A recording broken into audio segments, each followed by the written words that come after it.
তো বন্ধুরা আমরা চলে এসেছি উইন্ডির আপডেটে রয়েছে আমরা ECMW মডেল বজ্র ঝড় বৃষ্টি মোডে। তো যেটা আমরা পাচ্ছি এই মুহূর্তে কিন্তু আমরা দেখতে পাচ্ছি তেমন কোনো বৃষ্টি কিন্তু উইন্ডির আপডেটে দেখা যাচ্ছে না। তবে বজ্র ঝড় বৃষ্টি মোডে গিয়ে দেখবো আমরা কি পরিস্থিতি থাকছে, কারণ আগামীকাল থেকে বজ্র ঝড় বৃষ্টি থাকার সম্ভাবনা রয়েছে। তো যেটা আমরা পাচ্ছি এপাশে দেখা যাচ্ছে কলকাতা, উত্তর চব্বিশ পরগনা, হুগলি এবং এপাশে হাওড়া, এপাশে কিন্তু দক্ষিণ চব্বিশ পরগনা এই জেলাগুলির মধ্যে দেখা যাচ্ছে যে বজ্রঝড় বৃষ্টি থাকতে পারে, যেটা কিন্তু দুপুরবেলার দিকে থাকতে পারে এবং তার আগে কিন্তু তেমন কোনো বজ্রঝড় বৃষ্টি থাকার সম্ভাবনা নেই। এবং দুপুরবেলার পর থেকে কিন্তু দেখা যাচ্ছে যে এপাশে দুপুরবেলার দিকে এরই সাথে কিন্তু খড়গপুর এবং তার সাথে ঝাড়গ্রাম এবং এপাশে যদি দেখি বাঁকুড়ার দিকে দেখা যাচ্ছে যে বজ্রঝড় বৃষ্টি থাকছে এবং এপাশে মেদিনীপুরের দিকেও কিন্তু কিছু জায়গায় থাকছে হালকা ধরনের। এবং 3 তারিখের দিকে যদি আমরা দেখি 3 তারিখের দিকে দেখা যাচ্ছে যে আইসোলেটেডভাবে থাকছে, তেমনভাবে কিন্তু থাকছে না, কিছু কিছু জায়গায় থাকছে একদমই হালকা ধরনের। এবং 4 তারিখের দিকে যদি আমরা দেখি 4 তারিখের দিকেও দেখা যাচ্ছে যে বিচ্ছিন্নভাবে কিন্তু বিভিন্ন জায়গায় থাকছে কলকাতা, হুগলি এবং উত্তর চব্বিশ পরগনা এবং এপাশে কিন্তু খড়গপুর, ঝাড়গ্রামের দিকে হালকাভাবে দেখা যাচ্ছে। এবং ক্রমশ 5 তারিখের দিকে যদি আমরা দেখি 5 তারিখের দিকেও দেখা যাচ্ছে যে একদমই হালকা ধরনের কিন্তু বজ্রঝড় থাকার সম্ভাবনা রয়েছে, যেটা আমরা বর্তমানে পাচ্ছি। তবে 5 তারিখ দুপুরবেলার দিকে কিন্তু কিছু কিছু জায়গায় বাংলাদেশের ভারী পরিমাণে বজ্রঝড় থাকতে পারে, যেটা কিন্তু মাঠবেড়িয়া, কলাপাড়া এবং এপাশে কিন্তু পিরোজপুর এবং সুন্দরবনের দিকে দেখা যাচ্ছে যে ভারী পরিমাণে বজ্রঝড় থাকতে পারে, যেটা কিন্তু থাকছে আমাদের বাংলাদেশের ওপর। এবং ক্রমশ 6 তারিখের দিকে আর কোনো বজ্রঝড় বৃষ্টির তেমন কোনো সম্ভাবনা নেই।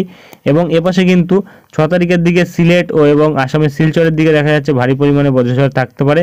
এবং 7 তারিখের দিকে কিন্তু আমাদের পশ্চিমবঙ্গের বিভিন্ন জেলার ওপর, প্রায় প্রতিটা জেলার ওপরে কিন্তু বজ্রঝড় বৃষ্টি থাকার সম্ভাবনা রয়েছে, যেটা কিন্তু কলকাতা, উত্তর চব্বিশ পরগনা, দক্ষিণ চব্বিশ পরগনা, পূর্ব মেদিনীপুর এবং তারই সাথে কিন্তু এপাশে যদি দেখি বাঁকুড়া, পুরুলিয়া এবং বীরভূম, বর্ধমান এবং মুর্শিদাবাদ, প্রতিটা জেলার মধ্যেই কিন্তু দেখা যাচ্ছে বজ্রঝড় বৃষ্টি থাকছে, যেটা কিন্তু আমরা বজ্রঝড় বৃষ্টি মোডে পাচ্ছি। এবং ক্রমশ এগিয়ে গেলে 8 তারিখের দিকেও দেখা যাচ্ছে বজ্রঝড় বৃষ্টি থাকার সম্ভাবনা থাকছে, তবে হালকা পরিমাণে থাকবে, তেমন কোনো ভারী বজ্রঝড় বৃষ্টি থাকার সম্ভাবনা নেই। এবং 10 তারিখের দিকে যদি আমরা দেখি দেখা যাচ্ছে যে 10 তারিখের দিকে কিন্তু ভারী পরিমাণে বজ্রঝড় বৃষ্টি থাকছে, যেটা কিন্তু আমাদের দক্ষিণবঙ্গের প্রতিটা জেলার মধ্যে থাকার সম্ভাবনা রয়েছে। তবে দক্ষিণ চব্বিশ পরগনা এবং এপাশে দীঘা, কন্টাই সাইড বাদে যেটা আমরা পাচ্ছি এপাশে কলকাতা, চন্দননগর, শান্তিপুর, বর্ধমান এবং আরামবাগ, কাটোয়া এই জায়গাগুলিতে কিন্তু ভারী পরিমাণে থাকবে। এবং বাংলাদেশের কিন্তু খুলনা এবং তার সাথে কিন্তু এপাশে শালিকুপা, যশোর, লোহাগাড়া, ফরিদপুর,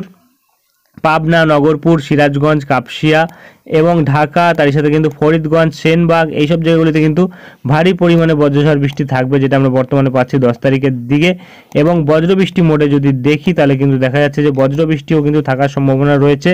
এবং ক্রমশ 11 তারিখের দিকে যদি আমরা দেখি একদমই হালকা ধরনের বজ্রঝড় বৃষ্টি থাকছে আমাদের দক্ষিণবঙ্গের বিভিন্ন জেলার ওপর এবং বৃষ্টির পরিমাণও কিন্তু কম থাকছে, যেটা আমরা বর্তমানে পাচ্ছি। এখানে কিন্তু দেখা যাচ্ছে এপাশে নদিয়ার দিকে, এপাশে বীরভূমের দিকে দেখা যাচ্ছে হালকা পরিমাণে থাকতে পারে বজ্রঝড় বৃষ্টি, বর্ধমানের দিকেও থাকবে।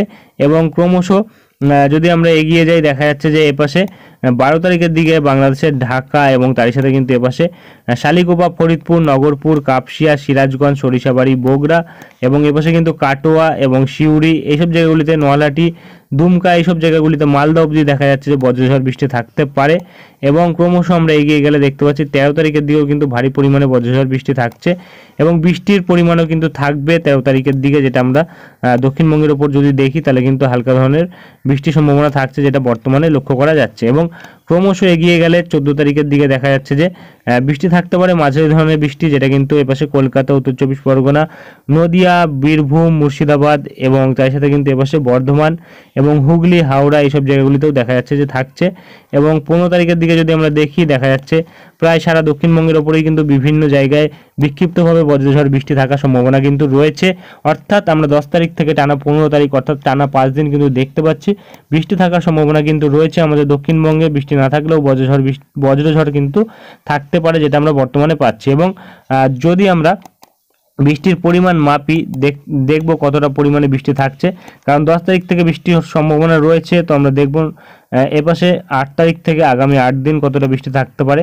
তো আমরা যেটা বর্তমানে পাচ্ছি দেখা যাচ্ছে প্রায় কিন্তু বৃষ্টি থাকার সম্ভাবনা রয়েছে মোটামুটি যদি আমরা দেখি প্রায় আমাদের কলকাতা এবং তার আশেপাশে উত্তর চব্বিশ পরগনা এবং হুগলির দিকে কিন্তু প্রায় 34-35 মিলিমিটার অবধি বৃষ্টি থাকতে পারে এবং এপাশে নদিয়ার দিকে কিন্তু 35 মিলিমিটার বৃষ্টি থাকছে এবং এপাশে কিন্তু আমরা দেখতে পাচ্ছি বর্ধমানের দিকে প্রায় 25-26 মিলিমিটার বৃষ্টি থাকছে এবং এপাশে কিন্তু যদি আমরা দেখি হাওড়ার দিকে কিন্তু প্রায় 10-11 মিলিমিটার বৃষ্টি থাকছে। এপাশে দক্ষিণ চব্বিশ পরগনায় কিন্তু একদমই হালকা বৃষ্টি থাকছে এবং এপাশে মেদিনীপুর, ঝাড়গ্রাম এই জায়গাগুলিতে কিন্তু দেখা যাচ্ছে একদমই হালকা বৃষ্টি থাকতে পারে এবং এপাশে কিন্তু বাঁকুড়ার দিকেও হালকা ধরনের বৃষ্টি থাকছে, বাদবাকি জায়গাগুলিতে কিন্তু মাঝারি ধরনের বৃষ্টি থাকছে।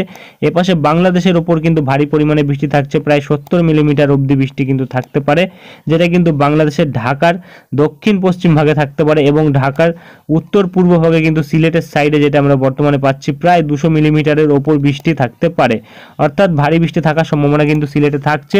এবং এরই সাথে আমাদের উত্তরবঙ্গে কিন্তু আমরা দেখতে পাচ্ছি 7 তারিখের পর থেকে আগামী 7-8 দিনের মধ্যে কিন্তু প্রায় 60 মিলিমিটার বৃষ্টি থাকছে, অর্থাৎ মাঝারি ধরনের বৃষ্টি কিন্তু কুচবিহার, আলিপুরদুয়ারে থাকবে। দার্জিলিং, শিলিগুড়ির দিকেও কিন্তু মাঝারি ধরনের বৃষ্টি থাকবে, প্রায় 23-40 মিলিমিটার অবধি কিন্তু বৃষ্টি থাকতে পারে, যেটা আমরা বর্তমানে পাচ্ছি। এবং আর কিন্তু তেমন কোনো বড় পরিবর্তন নেই। এরপরে যদি কোনো বড় পরিবর্তন আসে তা আমরা তুলে ধরবো। আজকের ভিডিওটি আমরা এখানেই শেষ করছি, দেখা হবে নেক্সট ভিডিওতে। ধন্যবাদ। তবে ভিডিওটি শেষ করার আগে আমরা ঘূর্ণাবর্তের পরিস্থিতিটা দেখিয়ে নেব, কারণ আমরা বলেছিলাম যে ঘূর্ণাবর্তের বর্তমান পরিস্থিতি কী রয়েছে সেটা আমরা দেখাবো। তবে যেটা আমরা পাচ্ছি 7 তারিখের দিকে কিন্তু দেখা যাচ্ছে ঘূর্ণাবর্তটা রয়েছে এপাশে পোর্ট ব্লেয়ারের পাশেই, তবে এটা কিন্তু ক্রমশ শক্তি হারাচ্ছে, শক্তি কিন্তু তেমন কোনো বাড়াচ্ছে না, যেটা আমরা গতকালও দেখেছিলাম শক্তি কিন্তু কমই ছিল, আজও কিন্তু দেখতে পাচ্ছি একদমই কিন্তু শক্তি হারিয়ে ফেলে কিন্তু এপাশে দক্ষিণ ভারতবর্ষের দিকে বৃষ্টিপাত ঘটাচ্ছে।